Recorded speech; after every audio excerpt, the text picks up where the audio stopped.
Cześć, jestem Łukasz, prowadzę stronę balonowe Abecadło. Będziemy dzisiaj uczyć się, jak kręcić balony. Na dzisiejszy warsztat weźmiemy sobie Smurfa. Smurf po skończeniu wygląda tak.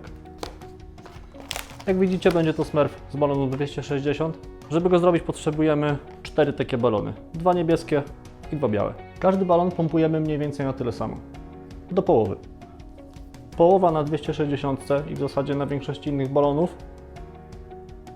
jest tu. Mniej więcej 8 palców od końca. Przy czym nie ma to w tym momencie aż tak wielkiego znaczenia, dlatego że Smurfy wybaczają. Nie będziemy tutaj walczyć o każdy centymetr balona, zawsze prawie że wyjdzie. Zaczynamy od zrobienia pierwszego ucha, czyli zakręcamy twist, domykamy go, robiąc coś w rodzaju pinch twista. Będziemy używać, jak zawsze, rąk do mierzenia. Moje ręce mają jakąś tam szerokość. Wasze będą miały pewnie troszeczkę inną, niektórzy będą mieli te ręce węższe, niektórzy szersze. Najważniejsze jest to, żeby wiedzieć swoją własną rozpiętość. To Wy musicie umieć ocenić, czy ta figurka jest ok. Więc ja zazwyczaj robię tak. Łapię ręką, garścią całą balona i wokół tego skręcam. Z reguły jestem zadowolony z efektu. Wam zalecam pokombinowanie. Pomyślcie, sprawdźcie, czy Wam te proporcje będą odpowiadały. To nic nie zmieni w procesie robienia całego Smurfa, ponieważ zaraz zobaczycie, że mamy bardzo duży margines błędu tutaj na końcu. Natomiast z pewnością Wam pomoże zrobić je trochę bardziej po swojemu i tak, żeby bardziej odpowiadały Waszym gustom albo tego, jak Wy kręcicie. To jest początek głowy. Ucho, jedno i drugie zrobione z pinch twista. To na razie zostawiamy. Początek głowy Smurfa ląduje pod pachą. Teraz zrobimy nos. To jest bardzo ważny moment, żeby o tym nosie nie zapomnieć. Dlatego, że jeżeli zapomniecie o tym nosie na tym etapie, to potem bardzo trudno będzie Wam go włożyć z powrotem. Znowu pół. Zawiązujemy. Pinch twist.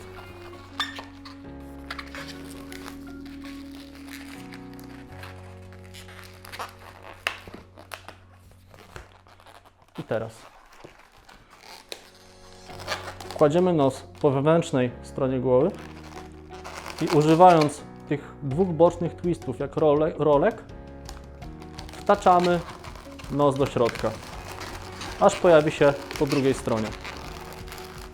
Możemy też pomóc potem trochę palcami, żeby go jeszcze bardziej wyciągnąć.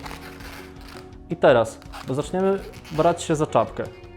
W czapce mamy do zrobienia tak naprawdę dwie misje. Pierwsza misja jest taka, że szyja musi stać się wygięta w dół. Druga to jest tak rozłożyć wszystkie twisty, żeby pojawiła nam się tutaj czapka z tym charakterystycznym daszkiem i żeby nie było ani za dużo, ani za mało czoła. To jest ważne, bo jeżeli dziecko zechce zrobić gabcia, no to warto mieć nad tym kontrolę, czy tego czoła jest dużo, czy mało. Zaczynamy od dowolnego ucha.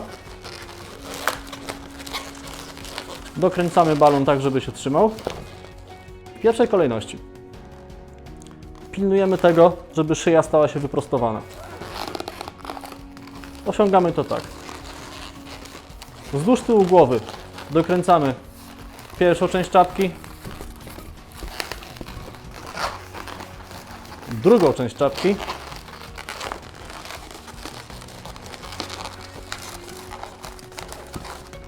i popatrzcie, że już szyja ma właściwy kierunek. Teraz warto zadbać o czoło. Zakręcamy twist, długi mniej więcej na połowę tych, które do tej pory robiliśmy. Chcemy, żeby ten daszek od czapki znalazł się mniej więcej w połowie szerokości głowy. Zabezpieczamy go pinch twistem.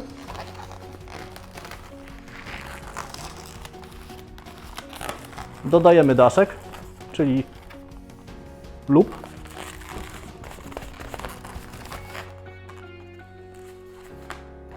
I symetrycznie dokręcamy po przeciwnej stronie. To jest też moment na to, żeby skontrolować, czy nie pojawia nam się tutaj łysinka. Jakaś się zawsze pojawi, dlatego że mamy trójkąt, więc czego nie zrobimy, to i tak zawsze tutaj będzie wypełnione. Wracamy po krótkiej przerwie technicznej na wymianę baterii. Popatrzcie, o co mi chodzi. To jest pierwszy Smurf, którego zrobiłem jeszcze zanim zaczęliśmy nagrywać. To jest ten, nad którym aktualnie pracujemy. Jeden i drugi ma dokładnie taką samą kolejność robienia, czyli mamy 2 twisty z tyłu i w jednym i w drugim. I mamy bardzo podobny daszek, to chyba jest daszek na czapce. Ale tutaj jest mało przestrzeni, tu jest dużo. W normalnych warunkach, kiedy widzę coś takiego, po prostu robię tutaj dodatkowy twist.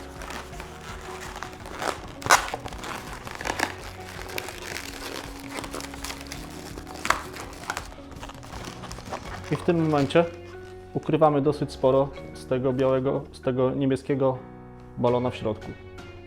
Dlatego zwracam Wam uwagę przede wszystkim na to, nie patrzcie na to, ile razy dana rzecz jest zrobiona, ponieważ u Wam to może być inaczej. Patrzcie przede wszystkim na to, jak to wygląda i czy wygląda tak, jak byście chcieli, żeby to wyglądało. Bez względu na to, czy tutaj będą 3 twisty, czy 2, czy czasami nawet 1, tej części zawsze będzie za mało, żeby zrobić portki Smurfa, więc z czystym sumieniem możemy się jej pozbyć w taki czy inny, najprostszy znany nam sposób. Ja mogę to oderwać palcami, Wy możecie użyć nożyczek albo obcinaczki.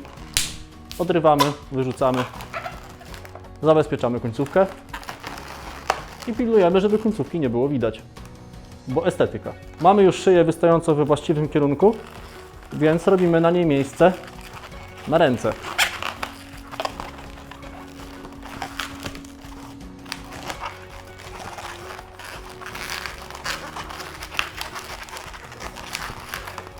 Dwa obroty wokół wystarczą. Teraz odmierzamy sobie mniej więcej na niecałą, może nawet szerokość dłoni, miejsce, w którym będzie ogonek, kuperek, ogonek Smurfa. Pinch twist. Teraz robimy brzuch. Chcemy, żeby było tu miejsce na balon, więc wkładamy 3 palce albo nawet 4. Zaznaczamy sobie taki lekki margines błędu i dokręcamy to do szyi.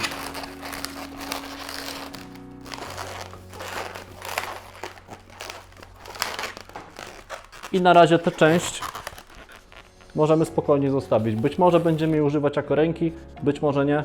Za chwilę się okaże. Dokręcamy tą część wystającą z głowy. Zmiękczamy ją,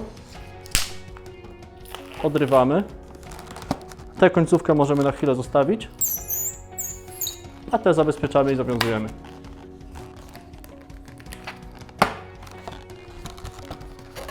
Chowamy tę końcówkę i robimy dłoń. Kciuk,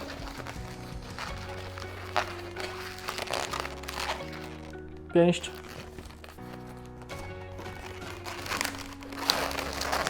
i tak jak zawsze, proporcjonalnie do reszty figurki robimy rękę.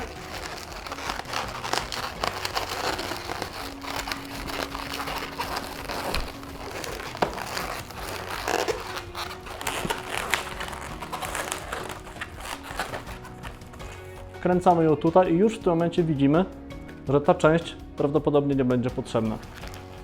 Więc będziemy mogli się jej pozbyć. I znowu zabezpieczamy końcówkę, najlepiej tak, żeby nie była widoczna. Symetrycznie wykonujemy drugą rękę w odwrotnej kolejności, czyli ręka, piącha jako pinch twist i kciuk.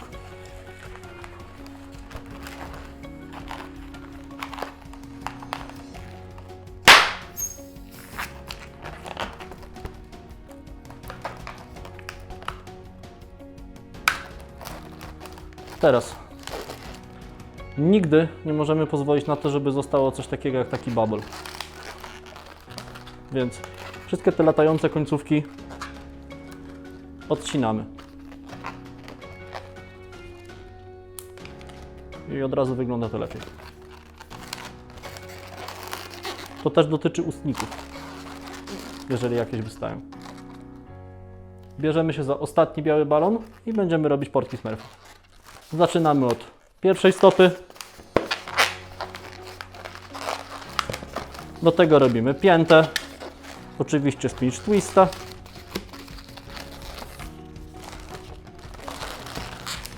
Przekładamy luźny koniec balona przez otwór i wyciągamy całość po drugiej stronie. Zostawiamy tylko trochę miejsca na nogę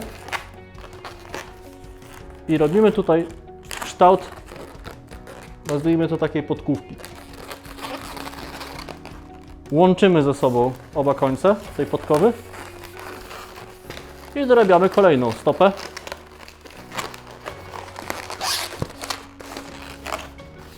I kolejną piętę.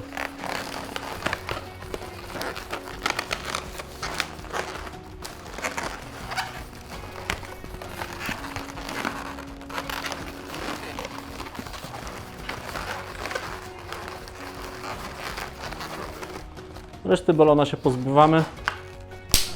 Takie końcówki czasem warto trzymać, na przykład na oczy, jakieś pojedyncze drobne części ciała.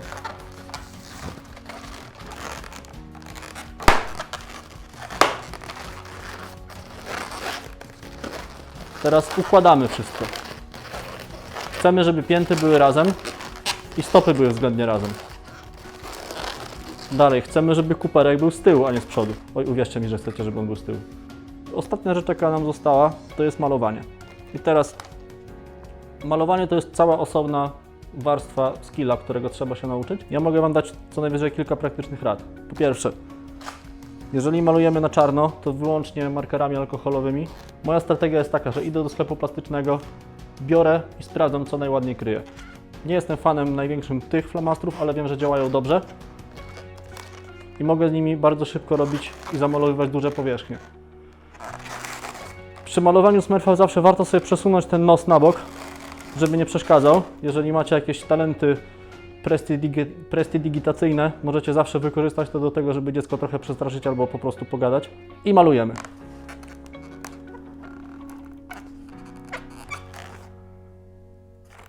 Usta. W przypadku postaci z bajek zawsze warto odrobić lekcję i po prostu wejść na wyszukiwarkę Google, sprawdzić, jak to wygląda i po prostu nauczyć się tych konkretnych malunków. Bo uwierzcie mi, niewiele jest straszniejszych rzeczy niż dobrze zrobiona postać z bajki z niewłaściwie pomalowaną twarzą.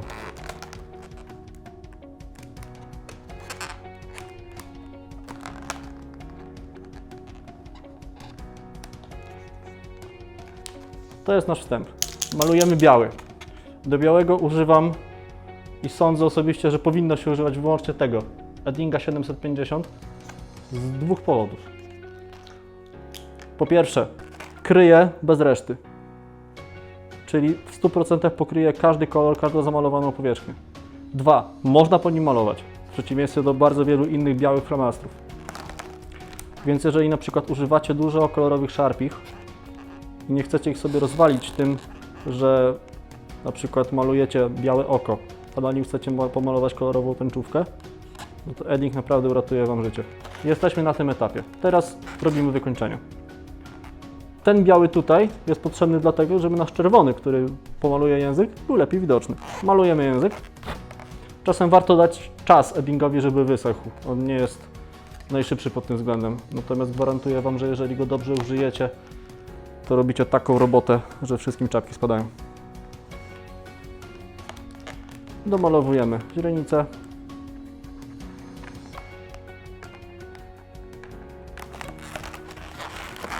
Odchylamy lekko czapkę.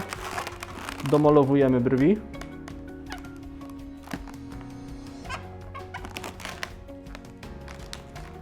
Jesteśmy tu. I na koniec wracamy nohalem tam, skąd przyszedł.